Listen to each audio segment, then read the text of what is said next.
Shalom, selamat pagi semuanya. Bersyukur, berterima kasih pada Tuhan. Dalam pagi hari ini kita boleh bangun lagi dengan tubuh yang diberkati, dengan kekuatan kesehatan yang baru yang datang daripada Tuhan. Bersyukur buat kesempatan hidup satu hari lagi yang Tuhan beri dalam hidup kita.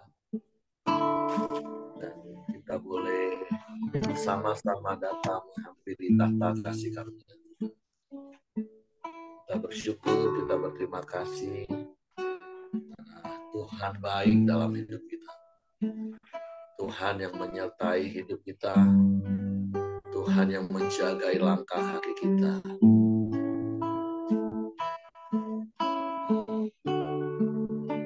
Bapa, kami bersyukur. Kami berterima kasih kepadamu pagi hari ini. Kalau kami boleh datang menghampiri tahta kasih karunia-Mu. Kami bersyukur karena Engkau baik bagi kami. Engkau yang menyertai hidup kami. Engkau yang memimpin langkah kaki kami. Engkau yang menuntun hidup kami. Kami bersyukur, kami berterima kasih kepadamu.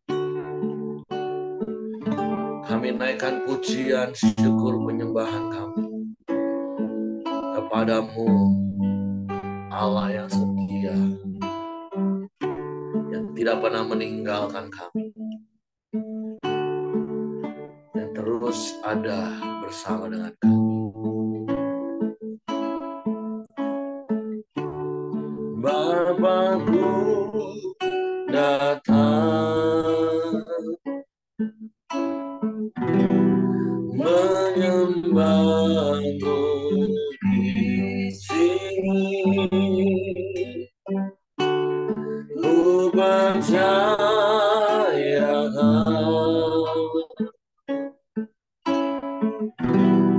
ada bagiku.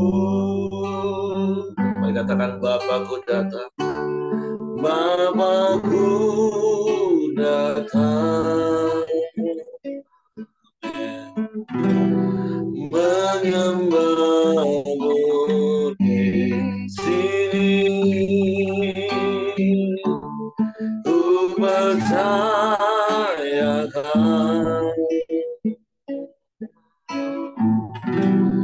ada bagiku. Kau takut, sebab Kau setakut. Tak usah ku bimbang, Kau di dalamku. Tak usah ku cemas, Kau penghiburku. Saat ku lemah, Kau kuatku. Ku nyanyi haleluya,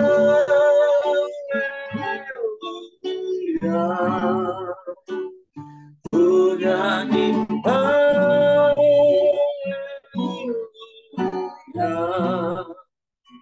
Sungguh Kau hebat, ajaib perkasa, perbuatan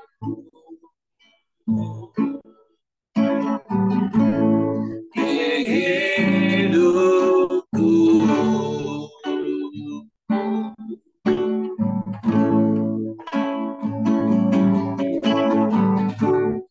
Bapakku datang, amin, haleluya, menyembahmu di sini.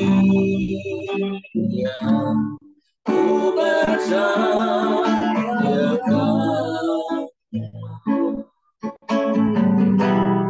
ada bagiku. Tak usah ku takut,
haleluya, bernyanyi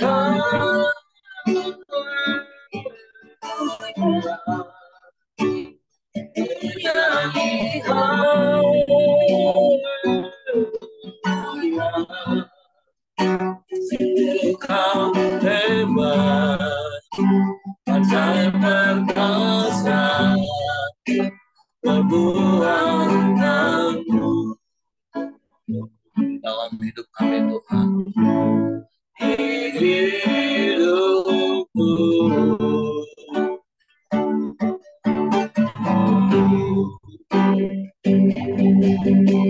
Haleluya,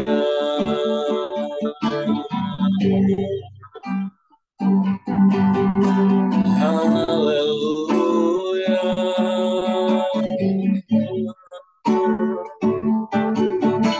kami bersyukur, kami bersyukur,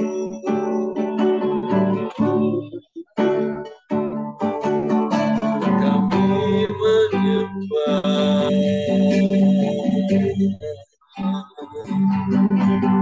kami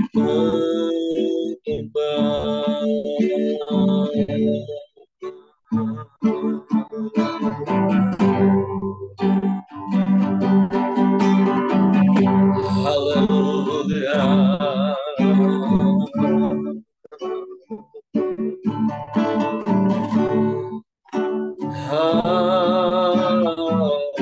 haleluya,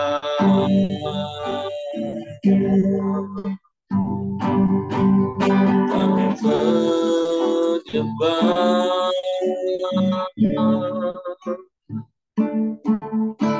kami memuji nama-Mu,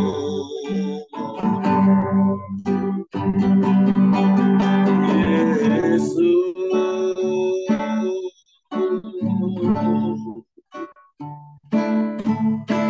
Kami tinggikan Engkau,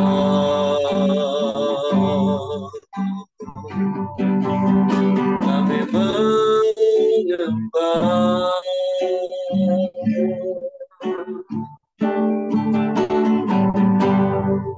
dimuliakanlah nama-Mu, ditinggikanlah, sebab nama-Mu ajaib Tuhan, nama-Mu tinggi luhur,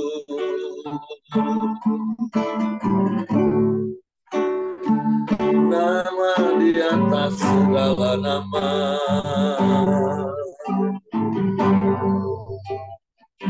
nama yang berkuasa di bumi di surga. Semua lidah mengaku Yesus Tuhan, semua lutut bertelut menyembah, Engkau satu-satunya,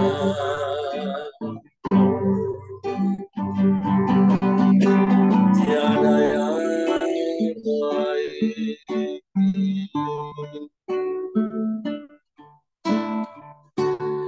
Tiada yang sama seperti-Mu.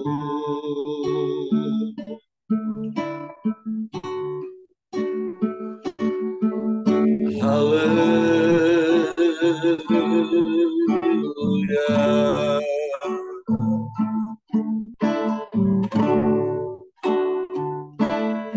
terpujilah nama-Mu,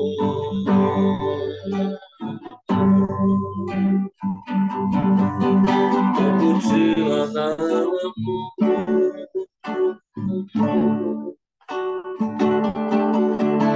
kami sembah,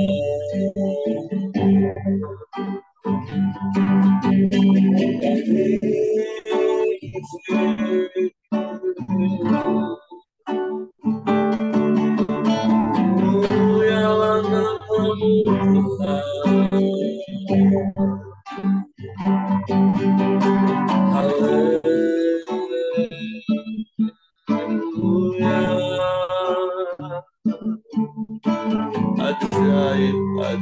ajaib, ajaib Kau Tuhan. Terpujilah nama-Mu.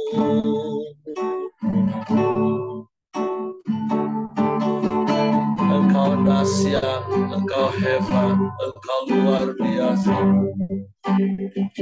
Kami aman di dalam-Mu.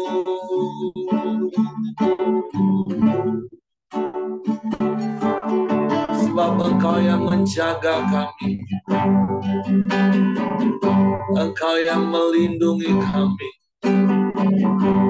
Engkau yang menyertai kami Tuhan.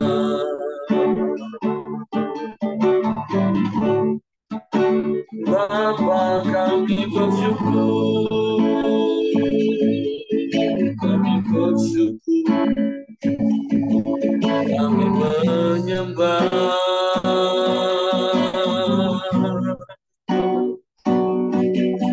Kami tinggikan Engkau,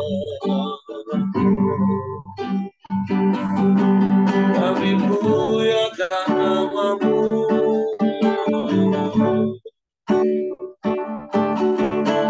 Dipuji, disembah. Haleluya.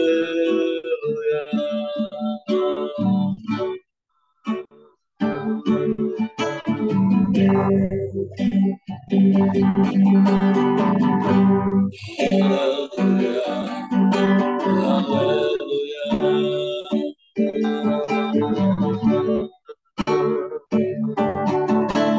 Terpujilah nama-Mu. Terpujilah nama-Mu.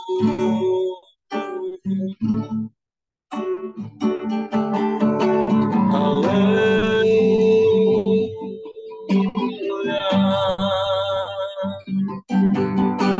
Haleluya.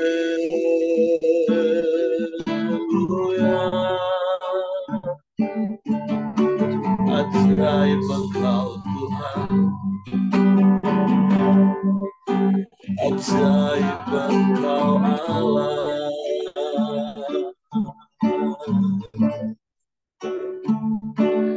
Bapa, Engkau baik, Engkau sungguh baik, Engkau sangat baik.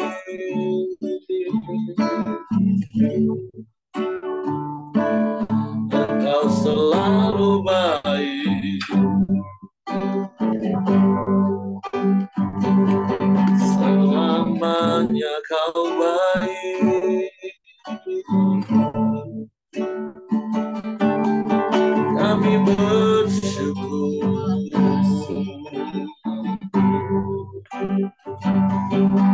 kami bersyukur.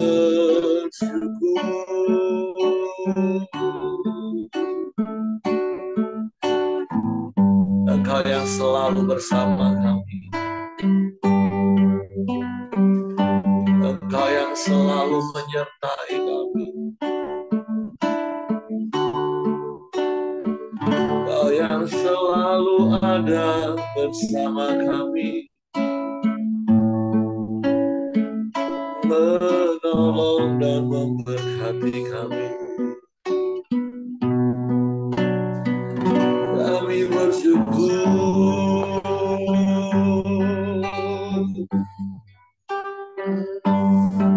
kami bersyukur,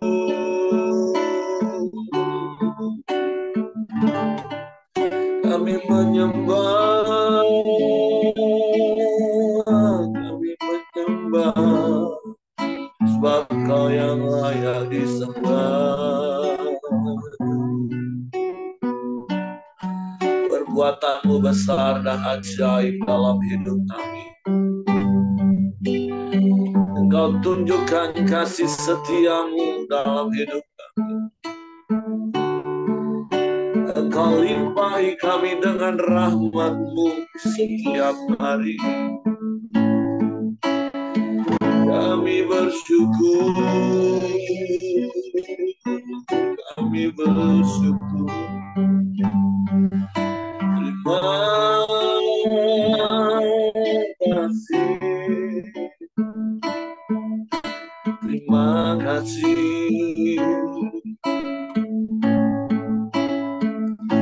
Terima kasih.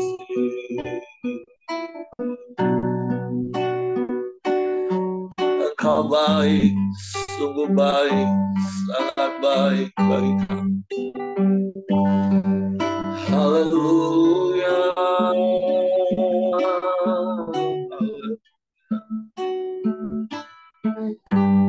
Terpujilah namamu Tuhan. Terpujilah namamu.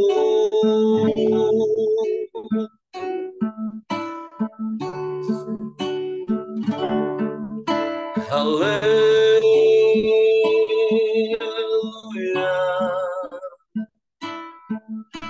Haleluya.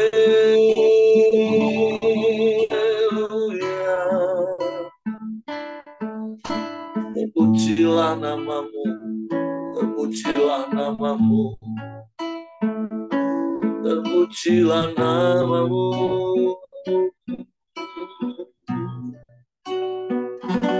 Terima kasih Tuhan.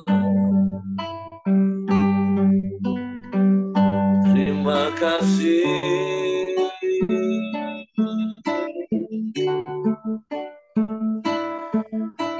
Haleluya.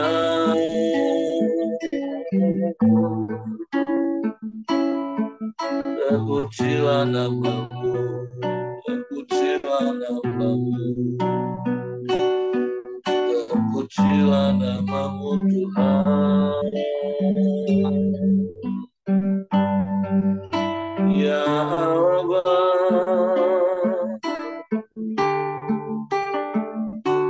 Ya Allah.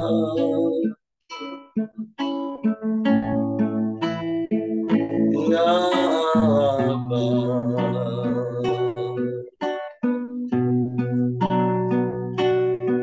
Engkau baik Tuhan. Engkau sungguh baik. Engkau sangat baik. Tiada yang sepertimu.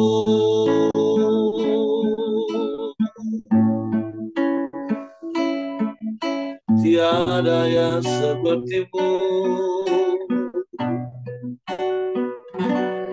Tiada yang lain, hanya Engkau satu-satunya penolong yang setia. Engkau yang tidak pernah meninggalkan kami. Engkau yang tidak pernah membiarkan kami. Engkau yang selalu ada bersama kami.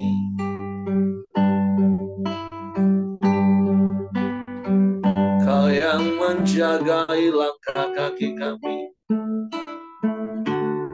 Engkau yang melindungi kami. Engkau yang memberkati kami. Sedetik pun Engkau tak pernah membiarkan kami. Terima kasih, terima kasih.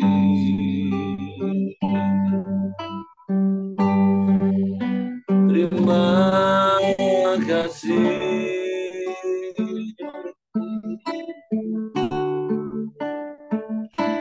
Sebab itu biarlah kami terus ada di dalam-Mu Tuhan. Di dalam hati-Mu, di dalam pikiran-Mu, di dalam rencana-Mu, di dalam kehendak-Mu. Kami bersyukur. Kami bersyukur. Terima kasih. Haleluya. Haleluya. Haleluya.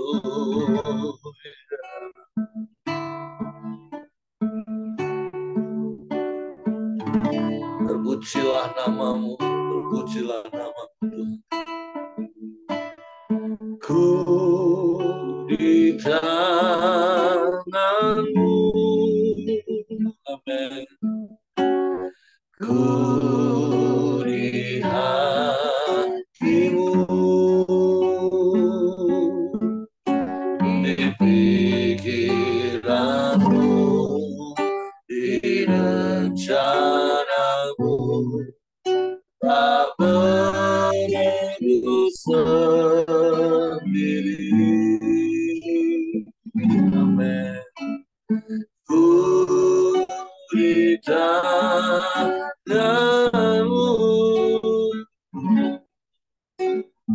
ku di hatimu,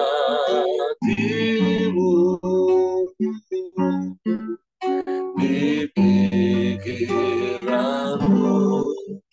di rencanamu,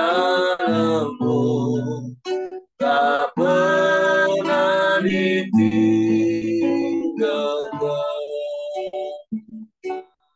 Kami bersyukur kami ada di dalam-Mu Tuhan.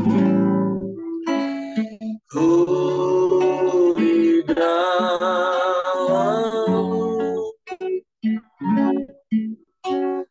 ku di hatimu,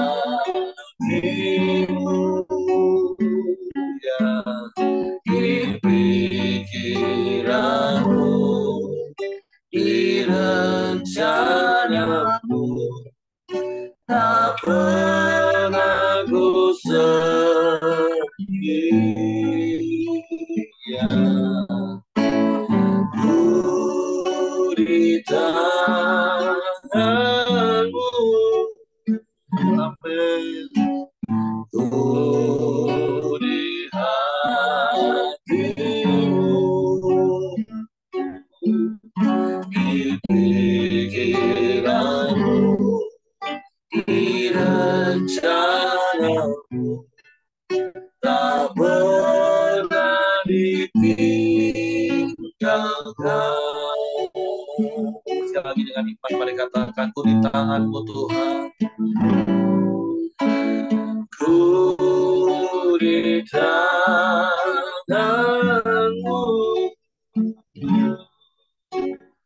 ku di hatimu, di pikiranmu, di rencanamu, tak pernah ku sendiri.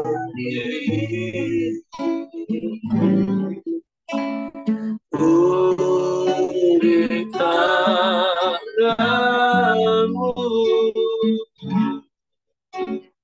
ku di hatimu, di pikiranmu, di rencanamu, tak pernah ditinggalkan,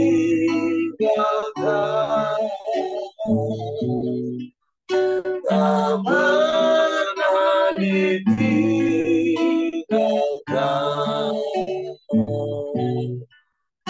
tak pernah ditinggalkan.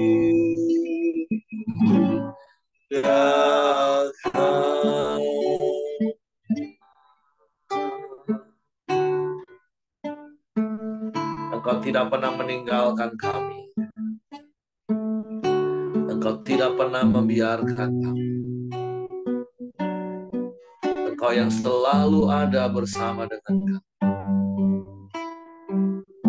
Engkau yang menyegarkan jiwa kami. Engkau yang memuaskan hasrat jiwa kami. Bapa, kami bersyukur, kami berterima kasih. Kami aman di dalam-Mu. Kami tenang di dekat-Mu. Karena kami percaya kami ada di dalam hati-Mu, dalam pikiran-Mu, dalam rencana-Mu, di dalam tangan-Mu yang ajaib. tangan yang berkuasa melakukan segala perkara yang terbaik bagi hidup kami. Untuk kami aman di dalam-Mu Tuhan. Dan biarlah firman-Mu terus meneguhkan hati kami. Untuk terus percaya dan mempercayakan hidup kami ke dalam tangan-Mu. Bapa, kami siapkan hati kami untuk firman-Mu pagi ini. Roh Kudus, tolong kami untuk mengerti dan memahami firman, sehingga kami percaya firman-Mu dan kami melakukannya dalam hidup kami. Dalam nama Yesus, haleluya, haleluya, haleluya. Amin. Oke, silakan Ibu Dorcas. Pagi teman-teman semua. Pagi. Pagi ini kita akan lanjutkan untuk Ester 5. Yang kita teruskan lagi. Ester ini cerita yang masa dari sekolah minggu. Kalau yang pernah mengecap sekolah minggu, cerita Ester pasti melekat sekali karena menarik sekali cerita ini. Tapi bagi kita yang dengan perenungan demi perenungan kita akan dapat banyak sekali hal-hal yang kelihatan baru tapi sebenarnya membentuk kita. Jadi ini kita akan masuk di Ester 5. Untuk saya sendiri saya juga dapetin lagi hal-hal yang baru untuk saya sendiri. Saya ngelihat cara Tuhan bekerja yang dahsyat lewat doa dan puasa dalam diri Ester. Ini saya ngelihat bagaimana Tuhan juga bekerja. Seringkali kita lebih sering bekerja dulu baru kita berdoa. Tapi di sini yang di pasal yang keempat memang bahwa Ester juga sadar bahwa dia tidak akan bisa. Ester adalah orang yang cerdas, saya melihat di sini. Terlihat banget dia bukan wanita yang sederhana saja, tapi memang dia layak menjadi seorang ratu karena dia punya bukan saja punya paras yang cantik, tapi dia juga punya kecerdasan. Saya lihat dia dari pasal yang keempat memang di dalam kondisi dia yang sebenarnya ingin ngebantu, tapi dia ngejelaskan bagaimana sebenarnya memang dia diperhadapkan, dia tidak berhadapan dengan raja setelah 30 hari belum dipanggil oleh raja.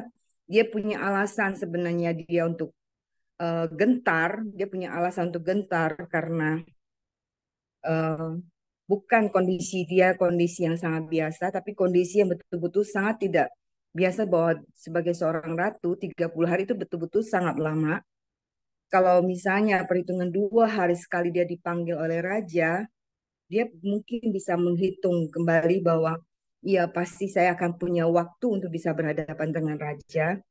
Dan Esther tahu banyak tentang peraturan-peraturan yang ada dengan jelas sekali peraturan-peraturan dan juga sifat raja seperti apa dia juga pelajari semua. Jadi dia sebenarnya punya alasan yang bahwa memang dia gentar sebenarnya untuk menghadap raja. Sehingga di pasal yang keempat kita kan saya sebenarnya pasal 4 titik yang cukup cukup apa ya memakan emosi kita ya untuk ketika kita membaca. Harusnya saya kemarin kan di pasal 4. Jadi pasal 4 saya juga perenungan itu, tapi hari ini saya diminta untuk pasal yang kelima. Ini kita justru menikmati hasil dari doa dan puasa seluruh bangsa Yahudi dan juga Esther dan juga Mordekai. Dan apa yang terjadi di pasal yang kelima ini. Esther menghadap raja, kita baca. Pada hari yang ketiga, Esther mengenakan pakaian ratu. Lalu berdirilah ia di pelataran dalam istana raja. Tepat di depan istana raja, raja bersemayam di atas tahta kerajaan di dalam istana. berhadapan dengan pintu istana itu. Ketika raja melihat Ester, sang ratu, berdiri di pelataran, berkenanlah raja kepadanya. Sehingga raja mengulurkan tongkat emas yang di tangannya ke arah Ester. Lalu mendekatlah Ester dan menyentuh ujung tongkat itu. Dari ayat yang kedua kita bisa ngerasa. Saya waktu ngebaca ngerasain sekali. Doa puasa. Sebenarnya satu sisi yang dia pasrah. Sungguh-sungguh pasrah. Sebenarnya dia menghadap hari di mana dia bilang apakah dia akan mati atau enggak. Posisi dia sesuatu yang hari ini menentukan bangsaku selamat atau aku pun ikut mati, gitu kan. Jadi hikmat Tuhan seperti apa, dia pun nggak tahu. Tapi dia kerja gitu loh. Dia melakukan. Jadi aku ngerasain sekali. Di ayat yang kedua, Tuhan bekerja melihat dengan besarnya, memberikan raja hati yang berkenan kepada si Esther. Bukankah si raja juga baru kesal dengan ratu dia yang lama satu sisi. Sehingga ratu yang sebelumnya itu dihukum dan segala macam oleh karena dia lawan. Satu sisi ini sepertinya tanda kutip dia tanpa bisa kesan melawan. Dia punya tanda kutip trauma dengan ratu yang lama yang kurang ajar dianggap. Ini juga kalau di dalam emosi dia yang di dalam kondisi kenapa dia 30 hari bisa saja kita bisa berasumsi bahwa si raja dia juga lagi jaga hatinya lah atau nggak nanti tunggu saya ketemu istri saya yang baru mungkin atau apa hati saya sudah sangat senang bisa jadi ini belum saya panggil dia udah datang bisa punya banyak sekali pikiran-pikiran tapi Tuhan Allah Allah yang besar Allah yang hidup Allah yang mendengar setiap dengan kuasanya mampu memberikan hati raja ketika melihat ratu hatinya diberikan damai sejahtera ketika melihat Esther itu hal yang satu. Tuhan yang bekerja, Tuhan yang merubah, Tuhan yang bagi raja uh, ketika Esther ketemu. Kita yang ketiga, tanya raja kepadanya, apa maksudmu? Hai Ratu Esther, dan apa keinginanmu? Sampai setengah kerajaan sekalipun akan diberikan kepadamu. Jawab Esther, jikalau baik pada pemandangan raja, datanglah kiranya raja dengan Haman pada hari ini ke perjamuan yang diadakan oleh hamba bagi raja. Maka titah raja, suruhlah Haman datang dengan segera, supaya kami memenuhi permintaan Esther. Lalu raja dengan Haman ke perjamuan yang diadakan oleh Esther. Sementara minum anggur, bertanyalah raja kepada Esther, apakah permintaanmu? Niscaya akan dikabulkan. Dan apakah keinginanmu? Sampai setengah kerajaan sekalipun akan dipenuhi. Maka jawab Esther, permintaan dan keinginan hamba ialah, jikalau hamba mendapat kasih raja, dan jikalau baik pada pemandangan raja, mengabulkan permintaan serta memenuhi keinginan hamba, datang pula lah kiranya raja dengan Haman ke perjamuan yang akan hamba adakan bagi raja dan Haman, maka besok akan hamba lakukan yang dikehendaki raja. Di sini terlihat jelas sekali bagaimana cara Esther memperlakukan raja dengan saya yakin hikmat doa dan puasa yang menyertai Esther pada hari dia melakukan perkara ini. Hikmat bagi dia. Kalau dia ngomong salah aja, apa yang terjadi? Kalau dia nggak punya cara-cara dengan cara kelemah lembutan kah? Dengan cara kerendahan hatian, dengan cara mengerti apa yang raja mau. Kalau saya lihat dia dikasih jamu makan. Sebenarnya paling paling nyaman kita mau rayu seseorang juga biasanya dengan berikan biasanya suami-suami kan lagi marah caranya gimana ya kasihlah makanan-makanan dia yang enak-enak supaya kita mau minta sesuatu dikasih juga kan seperti itu dikasih jamu itu hal-hal kadang-kadang istri kalau meminta sesuatu pun kepada suaminya nggak pakai hikmat, langsung aja nodong, aku mau minta ini, aku mau minta itu. Dikirain suaminya itu apa kali ya, nggak punya apa, ingin juga dihargai, ingin juga dihormati, ingin juga diberi kata-kata yang indah. Kan laki-laki juga senang dirayu-rayu, ya nggak sih gitu, tanda kutip. Tapi bukanlah dia berayu, tapi dia punya kata-kata yang hikmat dan dia tahu apa yang harus dilakukan. Dia nggak juga langsung mau apa yang dia ngomong, tapi diulur lagi sampai ke besokannya itu loh. Jadi dia menahan diri, dia mampu di situ. Jadi Esther dengan hikmat daripada Tuhan, dia mampu lakukan itu.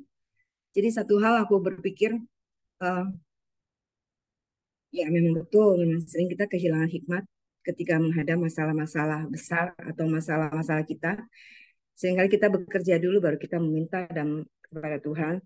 Sehingga satu pelajaran bagi saya juga, apapun di hadapan menghadapi perkara-perkara, doa sehingga menguatkan roh kita, meneguhkan roh kita, juga mengerti apa yang Tuhan mau kita kerjakan.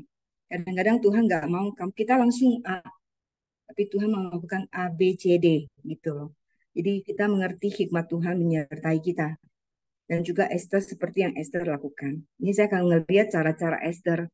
Dia nggak langsung ngomong, saya maunya ini loh, Raja. Dia nggak mengatakan itu. Baik, kita lanjutkan lagi. Haman menyuruh mendirikan tiang penyuluhan untuk Mordekai. Ayat yang ke-9. Pada hari itu keluarlah Haman dengan hati yang riang dan gembira. Tetapi ketika Haman melihat Mordekai ada di pintu gerbang istana raja, tidak bangkit dan tidak bergerak menghormati dia, maka sangat panaslah hati Haman kepada Mordekai. Tetapi Haman menahan hatinya, lalu pulanglah ia ke rumahnya dan menyuruh datang sahabat-sahabatnya dan Zeres istrinya. Maka Hama menceritakan kepada mereka itu besar kekayaannya, banyaknya anaknya laki-laki, dan segala kebesaran yang diberikan raja kepadanya, serta kenaikan pangkat di atas para pembesar dan pegawai raja. Lagi kata Haman, tambahan pula tiada seorang pun diminta oleh Esther, sang ratu, untuk datang bersama-sama dengan raja ke perjamuan yang diadakannya.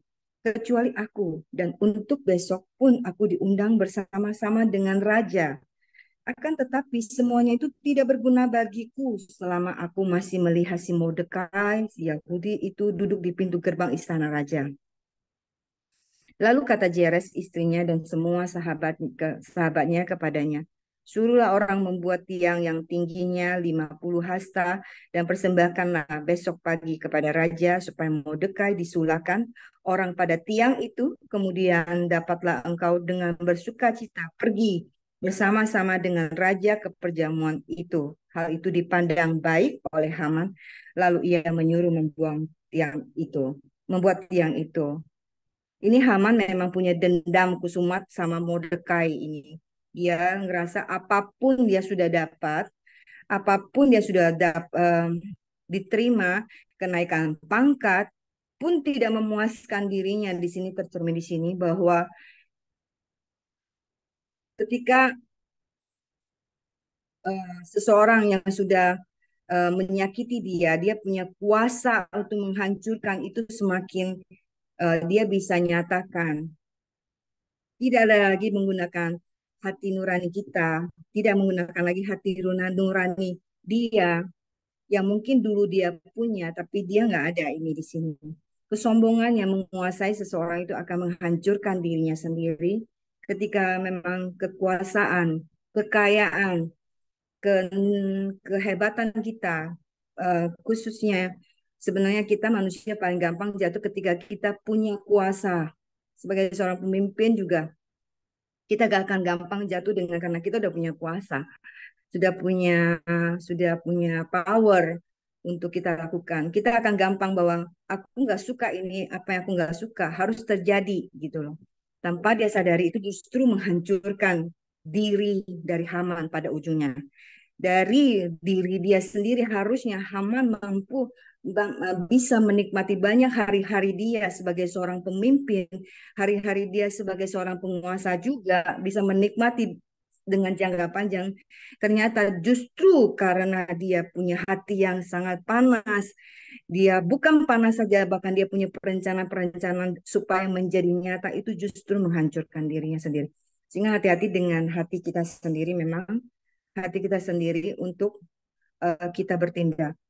Satu hal yang saya dapatkan juga bagi Mordekai sendiri, Mordekai saya ngelihat mungkin sepertinya kenapa dia tidak mau untuk menghormati. Kalau mungkin saya juga orang tipe mungkin bisa bertipe Mordekai loh.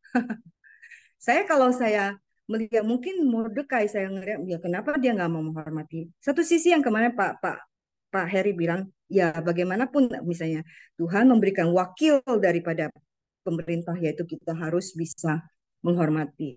Tapi ada satu sisi memang banyak pemimpin-pemimpin yang jahat di dalam kita menilai dia punya kecenderungan yang mengganggu kita sekali. Ada hal-hal yang kita tahu, dia tahu secara diri dia mungkin ya. Sehingga kalau saya lihat, kalau kewajiban kita kepada pemerintah ya kita harus lakukan. Kewajiban kepada pemerintah itu kita harus lakukan, yaitu pajak yang kita harus lakukan. Tapi banyak sekali toh pemimpin-pemimpin yang tanda kutip yang bejat, yang pemimpin yang apa namanya korupsi dengan sangat luar biasa. Kalau saya lagi jalan ya malam ya, jalan keluar kota, itu saya mulai ngedumel itu. Kalau jalan malam itu, apalagi kalau lewat tempat-tempat yang lubang yang besar gitu kan, saya mulai tuh ngedumel. Saya selalu bilang, ini pemerintah emang nggak lewat ya jalan ini tuh. Lampu jalan nggak ada. Saya kalau ada apa pasti ngomong itu. Selalu bisa ngomong itu keluar. Karena kita yang bawa mobil itu kan cukup bukan cukup malah harus struggle dengan mata kita karena kan nggak ada lampu jalan. Nggak ada lampu jalan lagi, tapi nggak ada apa eh, yang apa namanya kondisi yang jalan yang apa ada tanda putih itu. Jangankan lampu deh, kita hanya minta kasih jalan yang ada gambar putih-putihnya itu sudah menolong kita. Itu pun nggak dikasih sama pemerintah misalnya kan.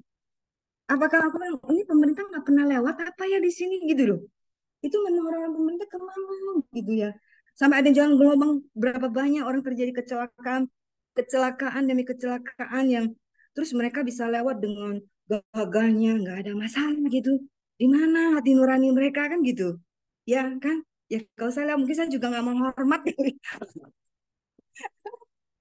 Jadi, tapi memang hal-hal itu bisa terjadi karena dia bisa menghormati orang yang memang dia menghormati.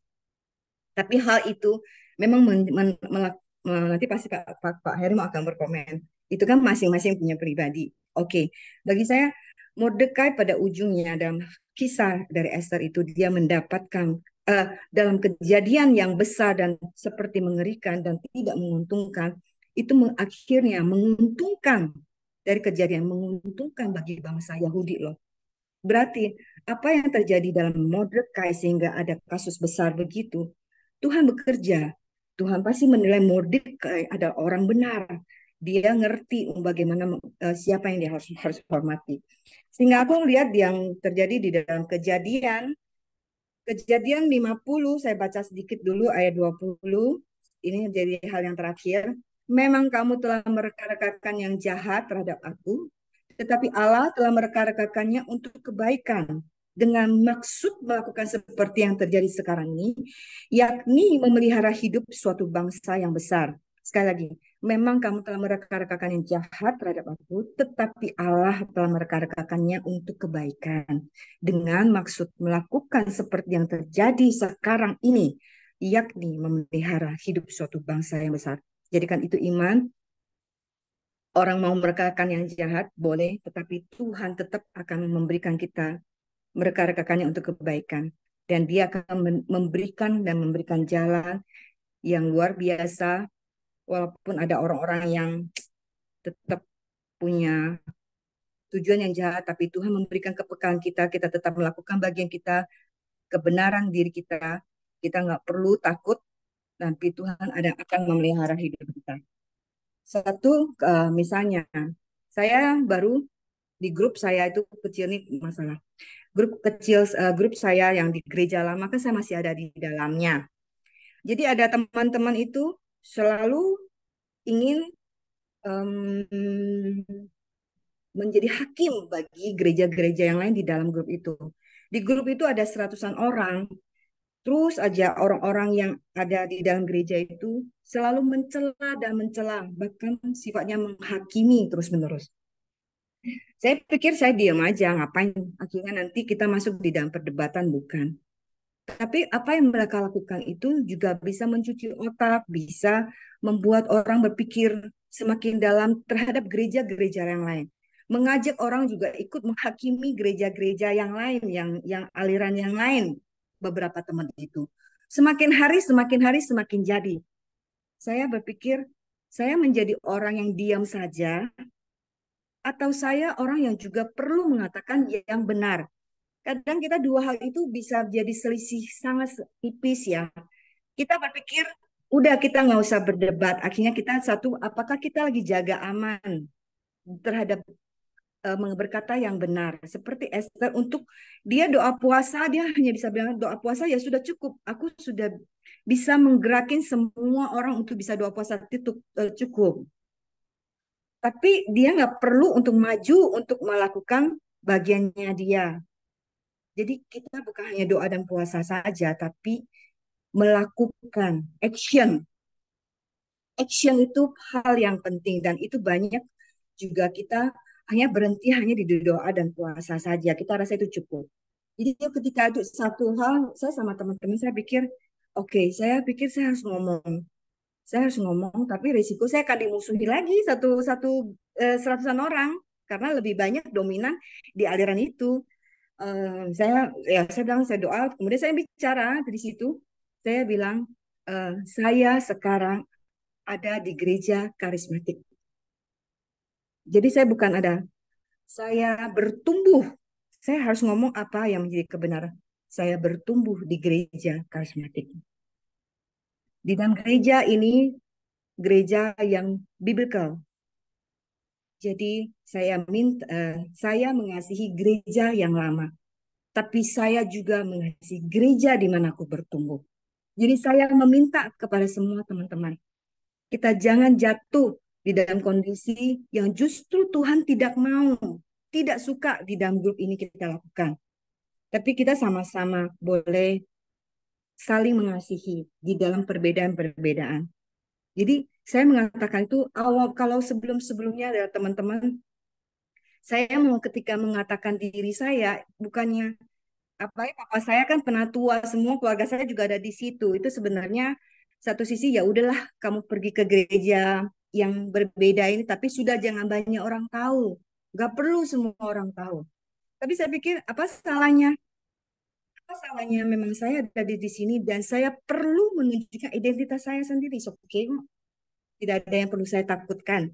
Tidak perlu ada yang saya takutkan bahwa saya menunjukkan sehingga keluarga saya, oh kok anak penatua begitu akan merusak nama papa saya kan tidak. Tidak sama sekali. Tapi kalau hidup kita menjadi lebih baik, justru boleh menjadikan contoh dan teladan dan demi teladan kepada yang lain. Oke, eh, itu saja yang saya mau sampaikan. Saya kembalikan ke Pak Heri. Oke, terima kasih untuk Ibu Dorcas untuk buat sharing firman. Ada beberapa poin yang tentu menjadi hal yang perlu kita ikuti, teladani dari kisah yang kita baca. Yang pertama tadi di perikop pertama, Ibu Dorcas katakan kuasa doa dan puasa.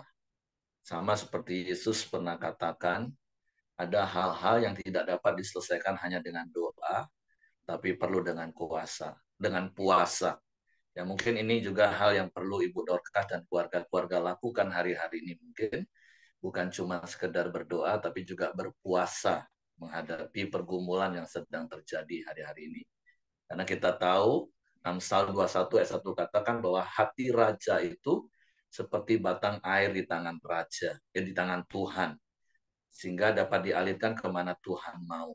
Dan kita melihat bagaimana setelah bangsa Israel dan Esther berdoa, berpuasa, akhirnya Tuhan yang intervensi hati Raja Ahasveros sehingga ada perkenanan bagi Esther ketika dia menghadap sekalipun nggak dipanggil. Jadi itu hal yang pertama, sering-seringlah doa dan puasa, tentu dengan motivasi dan sikap hati yang benar. Karena itu bicara tentang penyerahan total. Puasa itu kan bicara tentang penyerahan total. Nah, yang kedua kita bicara terlepas dari sisi hidup Haman, orang kalau sombong itu benar-benar akan menyusahkan dirinya sendiri.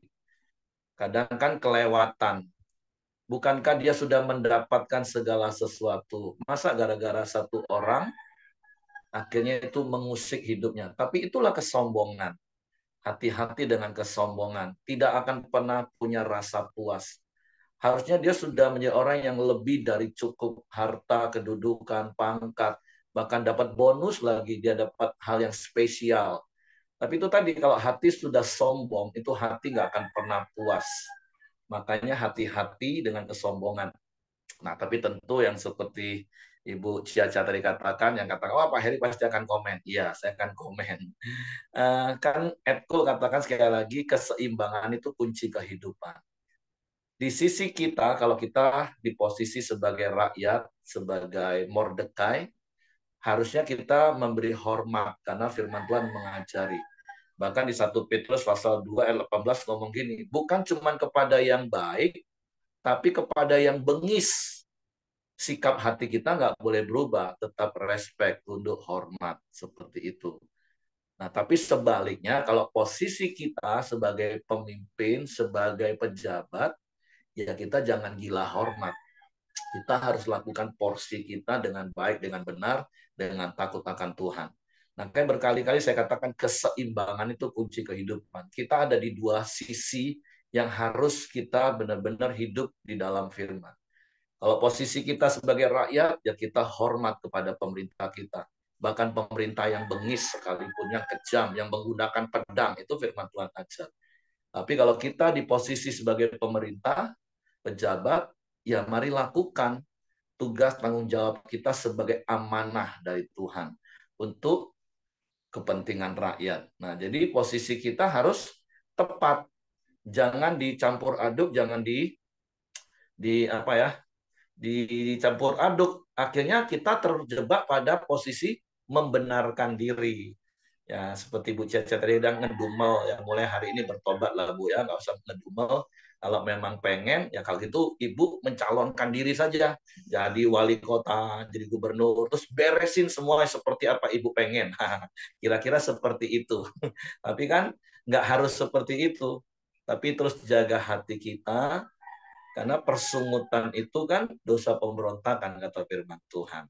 Nah, jadi mari kita jaga hati kita, lakukan saja porsi kita, bagian kita di posisi mana kita. Contoh seperti berkali-kali saya katakan, sebagai posisi jemaat, saya akan hormat, respect dengan orang yang menyampaikan firman Tuhan, siapapun dia. Tapi sebagai pemimpin, sebagai hamba Tuhan yang menyampaikan firman, saya nggak boleh menuntut untuk dihormati, walaupun ada ayat yang menasehati. Kan ayat itu porsinya untuk jemaat. Hormatilah orang yang menyampaikan firman 2 kali lipat. Tapi ayat itu nggak boleh saya pakai untuk membenarkan diri saya, untuk saya minta dihormati 2 kali lipat.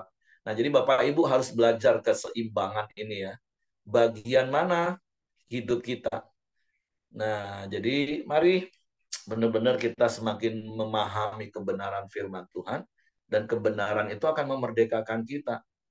Nah, supaya kita nggak terjebak, wah kalau pemimpin baik, aku hormat, tapi kalau dia nggak baik, sorry aja. Nah, akhirnya kan kita nanti bersalah juga di posisi itu. Tapi mari lakukan firman Tuhan sesuai dengan posisi dan di porsi kita, dengan seimbang, maka saya percaya hidup kita akan dapat kita nikmati. Jadi itu saja yang saya tambahkan, karena tadi Ibu Dorka katakan, ini Pak Heri pasti akan komen. Ya.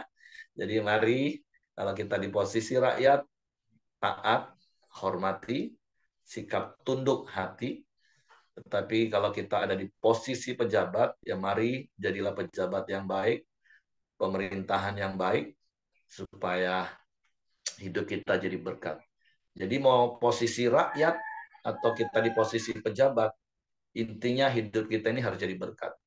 Posisi kita sebagai jemaat atau sebagai penatua, mari jadikan hidup kita ini jadi berkat. Dan saya percaya itu sangat mungkin terjadi ketika kita melakukan firman Tuhan. Yang semalam diingatkan lagi, bukan hanya sekedar menguasai firman, tapi hidup kita dikuasai firman. Oke, itu saja yang ingin saya sampaikan. Terima kasih untuk Ibu Dorcas. Saya kembalikan kepada Hengki. Ya, terima kasih Pak Heri. Mari kita masuk dalam doa kita di pagi hari ini. Bapak yang baik, kami bersyukur buat kebaikan-Mu. Terima kasih buat setiap kami sudah bangun di pagi hari ya Tuhan. Terima kasih ya Tuhan, kami sangat bersyukur buat kebaikan dan kemurahan-Mu ya Bapa. Sehingga setiap kami Tuhan bisa datang menyembah, memuji, dan meninggikan nama-Mu. Terus bisa menikmati hadirat-Mu di pagi hari yang indah ini ya Bapa. Terima kasih ya Tuhan, biarlah itu menjadi suatu kerinduan setiap kami ya Tuhan. Supaya kami terus datang kepada Engkau ya Tuhan. Supaya kami terus Tuhan menyerahkan hidup kami ke bawah tangan kuasa-Mu ya Bapa. Terima kasih buat kebenaran firman-Mu di pagi hari ini ya Tuhan, yang mengingatkan kami ya Tuhan, kalau kami harus sungguh-sungguh datang kepada Engkau Tuhan, bahkan dengan berpuasa dan berdoa kepada Engkau ya Bapa. Dan juga terus kami akan diingatkan juga ya Tuhan untuk memiliki kerendahan hati ya Bapa, supaya kami tidak sombong ya Tuhan, apapun yang kami lakukan ya Tuhan, biarlah kami akan terus mempermuliakan nama-Mu Tuhan, sesuai dengan kebenaran firman-Mu ya Bapa. Biarlah kami terus belajar ya Tuhan, hari demi hari ya Tuhan, untuk membawa setiap kami Tuhan hidup lebih benar lagi di hadapan-Mu ya Tuhan. Supaya setiap orang akan melihat ada Engkau di dalam hidup setiap kami Tuhan, sehingga nama-Mu dipermuliakan atas hidup kami ya Bapa. Terima kasih buat Ibu Dorcas yang telah menyampaikan kebenaran firman-Mu. Tuhan berkati, Tuhan pakai lebih lagi ya Tuhan. Dan juga melalui kehidupan Ibu Dorcas, lebih banyak lagi jiwa-jiwa yang akan dibawa kepada Engkau ya Bapa. Tuhan berkati anak-anaknya dimanapun mereka berada. Dan juga berkati Papa dan Mamanya ya Bapa. Dan juga keluarga besarnya, Tuhan berkati ya Tuhan. Dan juga setiap kami yang hadir di pagi hari ini, Tuhan juga berkati ya Tuhan. Baik istri kami, baik suami kami, bahkan juga anak-anak kami, dimanapun mereka yang bekerja, yang sekolah, yang kuliah, Tuhan juga berkati mereka. Apapun cita-cita dari anak-anak setiap anak kami Tuhan, biarlah Tuhan yang campur tangan, Tuhan yang menggenapi di dalam hidup setiap mereka ya Bapa. Terima kasih, kami serahkan keluarga besar kami ke bawah Tuhan kuasa-Mu. Dan juga setiap pekerjaan dan usaha kami juga Tuhan berkati senantiasa ya Bapa. Terima kasih. Kami juga berdoa khususnya buat hari Senin nanti ya Tuhan, buat acara pemuritan pria dan wanita ya Bapa. Tuhan berkati acara pemuritan pria dan wanita ini ya Tuhan. Dan juga Tuhan pakai Pak Ahyong dan Gideon yang ingin menyampaikan isi hati-Mu ya Tuhan. Biarlah melalui hamba-hamba-Mu ini juga Tuhan, banyak setiap keluarga-keluarga akan datang kepada Engkau, keluarga-keluarga yang akan dipulihkan hubungan antara anak dengan orang tua ya Tuhan, dan juga orang tua dengan anak ya Bapa. Terima kasih Tuhan, kami serahkan pemuritan pria wanita ini ke bawah tangan kuasa-Mu ya Tuhan. Dan juga kami terus berdoa buat bangsa dan negara kami Indonesia. Tuhan terus berkati bangsa kami, terus Tuhan membawa bangsa ini hari demi hari lebih baik ya Bapa. Dan juga kesejahteraan bangsa ini Tuhan terus pulihkan ya Bapa. Biarlah bangsa dan negara kami ini dipenuhi kedamaian daripada Engkau ya Tuhan, dan keamanan yang daripada Engkau ya Bapa. Terima kasih, berkati Presiden kami yang pada saat ini, Pak Joko Widodo ya Tuhan, dan juga Menteri, Gubernur, Bupati, Wali Kota yang ada ya Bapa. Biarlah pemerintahan kami Tuhan terus bekerja, membangun bangsa kami Indonesia, mensejahterakan rakyat Indonesia ini ya Bapa. Terima kasih, dan juga buat Presiden yang terpilih, Tuhan juga terus berkati juga ya Bapa. Terima kasih, kami serahkan bangsa dan negara kami Indonesia ke bawah tangan kuasa-Mu. Mari kita masuk dalam doa Bapa kami. Bapa kami yang di surga, dikuduskanlah nama-Mu, datanglah kerajaan-Mu, jadilah kehendak-Mu di bumi seperti di surga. Berikanlah kami pada hari ini makanan kami yang secukupnya. Dan ampuni kami akan kesalahan kami, seperti kami juga mengampuni orang yang bersalah kepada kami. Dan janganlah membawa kami ke dalam pencobaan, tapi lepaskanlah kami daripada yang jahat. Karena Engkau punya kerajaan dan kuasa dan kemuliaan sampai selama-lamanya. Amin. Ibu Dorcas, silakan tutup dalam doa. Sekali lagi terima kasih ya Tuhan untuk firman Tuhan yang boleh kami dengar, yang boleh kami baca. Tuhan yang taruh di dalam hati kami untuk bagian diri kami yang belum kami selesaikan, yang belum bisa kami lakukan. Kasih setia Tuhan dan Roh-Mu yang kudus yang terus boleh membimbing kami untuk mengerti apa saja yang harus kami rubah, apa saja yang harus kami lakukan. Jadikan kami juga murid yang berani bertindak, berani melakukan juga bagian diri kami seperti Esther ya Tuhan. Ada yang di depan kami yang mungkin Tuhan sedang tunjukkan kepada kami bagian-bagian yang kami takut untuk kami kerjakan, tapi itu Tuhan minta kami kerjakan. Berikan kami ketaatan, berikan kami keberanian untuk jalankan apa yang Tuhan mau kami jalankan. Berkati apa yang saja yang kami lakukan semua hari ini Tuhan. Terpujilah nama-Mu di dalam nama Tuhan Yesus Kristus. Amin. Oke, semangat pagi, selamat beraktivitas. Tuhan memberkati.